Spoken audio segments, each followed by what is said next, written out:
Idaho Falls Pediatrics, proudly supporting kids in our community, and 7 Questions with Emmy. Hey guys, welcome back to 7 Questions with Emmy. Today we're here at the zoo talking to Sunny Katseanes. She's a worker here, and thank you so much for talking with me. Well, thank you for being here, Emmy. It's great to meet you, and I'm looking forward to talking with you. Should we get started with the Let's questions? do it. Okay, question number 1. How do you feed the big cats and the other predators? How do we feed the big cats and the other predators? That is a really, really great question. Very carefully. So basically what we do is we never go in with any of our big cats or our predators. They are not pets. Even though they were born and raised in zoos, they're all still very wild animals. And so we have to be very, very careful with them. So what we do is we actually feed them what we call off habitat or off exhibit in their back area. And it's almost like training your cat or your dog at home. So when you train your cat or your dog with food, you train them to come into the house to eat, right? Or you train them to go out into your yard to eat.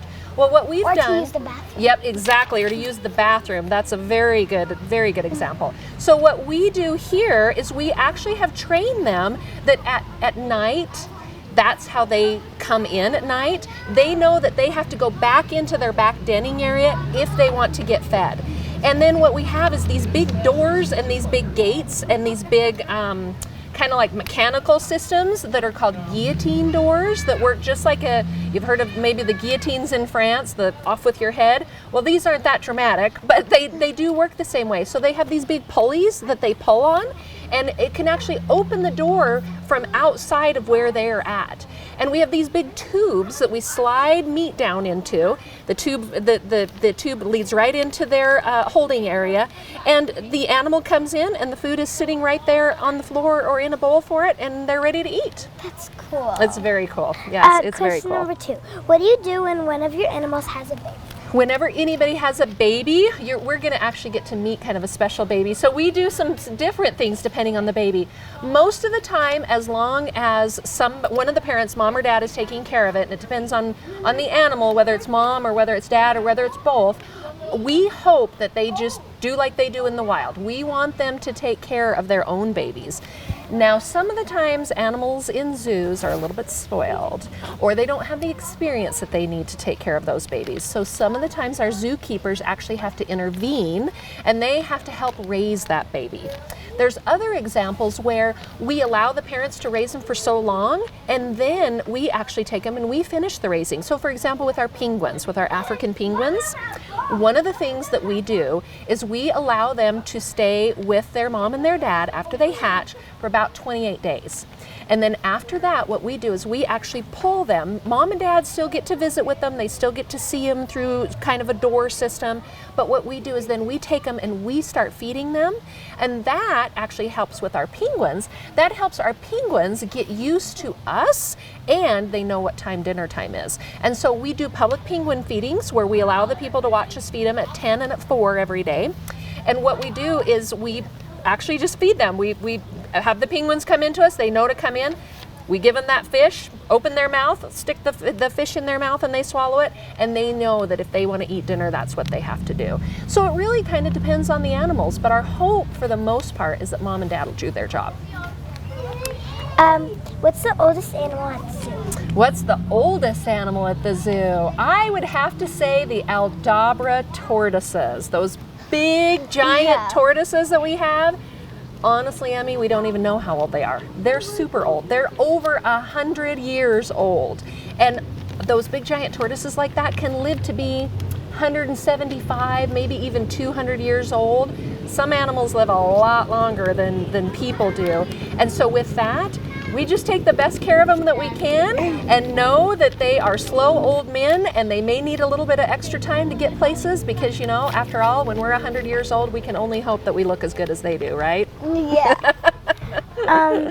So what's your favorite animal that's here at the zoo? My favorite animal here at the zoo? I would probably have to say the snow leopards.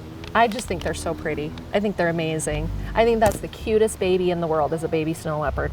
I think they're pretty incredible. What's your favorite animal here at the zoo? I like all of them. Do you like all of them? But my top favorites are the flamingos, the snow leopards, and the otters. And the otters, oh my gosh, they're so much fun to watch, aren't they? Yeah. They're so fun, yeah.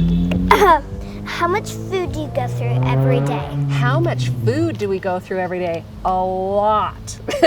A lot. We've got over 300 animals here at the zoo. Not everybody eats every day. Sometimes the reptiles may only eat once a week. The big predators that you asked me about, they usually eat like 6 days a week, and then they have one day where they get a bone where they do some fasting.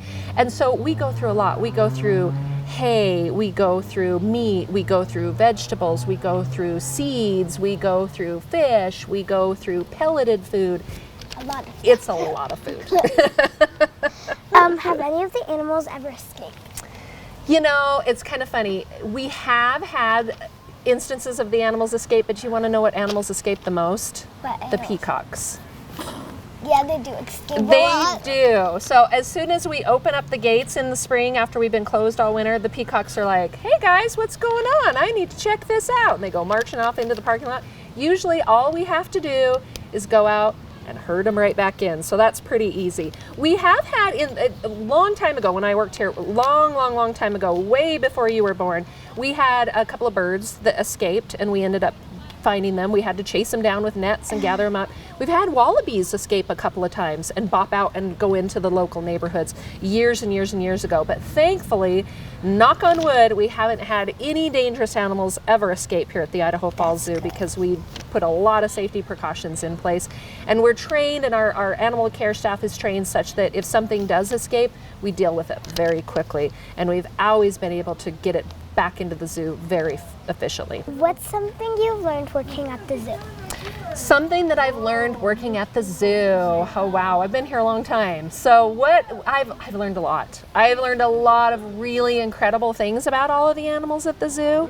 But I think the thing that I've learned the most, that I think is the most important, is without people like you, without people like our guests, we wouldn't be able to have our amazing zoo. Without our amazing support from our city, we wouldn't have this incredible zoo. People are a very important part of our zoo and a very important part of our ecosystem. We play a role in our planet just like all of these animals do. And we can't discount that. We got to remember that humans are an important part of how all this works together. And we all need to work together and live together in harmony with our animal friends if we're going to have them around for future generations. So I think that's the thing that I've learned the most, is how important people are to the conservation issues that we deal with animals like that we have in the zoo all around our planet. Thank you so much. Thank you, Emmy. It Can we was see wonderful the to meet you. baby animal? Yes, let's bring out that baby. Shall we bring out our baby? So Amy is actually in the process. You asked about one of the babies here at the zoo. Yeah. This is Amy. She is in the process right now of hand raising little Miss Bindi. Hi, sleepy girl. Is she named after Bindi Irwin? She is. Yes, exactly. I interviewed her. Did you? Really? Oh, that's That's great. amazing. It'd be amazing to meet Bindi Irwin. She's one of our heroes here at the zoo. So little Miss Bindi is what we call a Bennett's red-necked wallaby. So you can see a lot of people come in, they go, oh, those are kangaroos. They're not kangaroos, but kangaroos are cousins to wallabies. So our little wallabies here are pretty amazing animals. They live in more of the forested areas of Australia. And the reason why Amy is hand raising her is so that we can better take care of our wallaby group, which is called a wallaby mob, actually. And by hand raising these little guys, it helps them become familiar with us and trust us, exactly like we talked about, like your dog at home, potty training your dog, or training your dog to come in or go out to get fed. These guys have learned over the last few years. We've raised, what, 4 now? And with those 4 little wallabies that we've raised, our mob has so much more trust in us. They'll now come up to us much more readily so that we can give them medical care that we need, so that we can do exams however we need. And they have that much more trusting relationship. Like I mentioned, that how much I've learned that how important people are to that conservation equation. That is such a big part of this, raising this little wallaby. So do you want to pet her? Yes, please. She's so cute. Pretty awesome, huh? Yeah. Isn't she soft? Yes. She's so sweet. How old is Bindi, Amy? Bindi's about 8.5 months now. So we have had her for just over a month with us. And she just lives in this pouch on my side. I carry her around all day. She goes home with me because she has to be fed every 4 hours. So at the beginning we were getting up in the middle of the night to feed her, and we have just gotten rid of the night feeding, so she's sleeping through the night and I'm sleeping through the night, which is nice. That is nice. But she's pretty special. We're excited, and we're hoping because she's a female that we'll actually be able to interact with her joeys in her pouch, and then we'll have generations of joeys that are desensitized by staying with mom at the same time. That's cool. And then You can everybody take her trusts us. home. Yeah, it is pretty awesome. Yep. Big happy relationship. What do you think, Where Mom? does she sleep? In her pouch. Yep, she just sleeps in her pouch, and then we have a kind of like a pack and play that we hang up, so if she wants to get out, she can hop around the pack and play and then jump back in her pouch when she's done. So her pouch is like her house. It is. It's just like her mama's little pouch that she'd carry her around in. She's But so she gets to go see a cute. lot of cool things. Thank you so much for talking with me. Well, Sunny. thank you for coming to And the thank Idaho you Falls for Zoo showing today. me Bindi. She is Anytime. so cute. She's special. Make sure you come to the Idaho Falls Zoo and you could see Bindi and amazing workers here too. Thanks so much for watching. Bye. Thanks so much for watching. Remember, new 7 questions and interviews are posted every Thursday. Be sure to follow me on Facebook, Instagram, and YouTube. Love you guys. Bye. Idaho Falls Pediatrics, proudly supporting kids in our community and 7 questions with Emmy.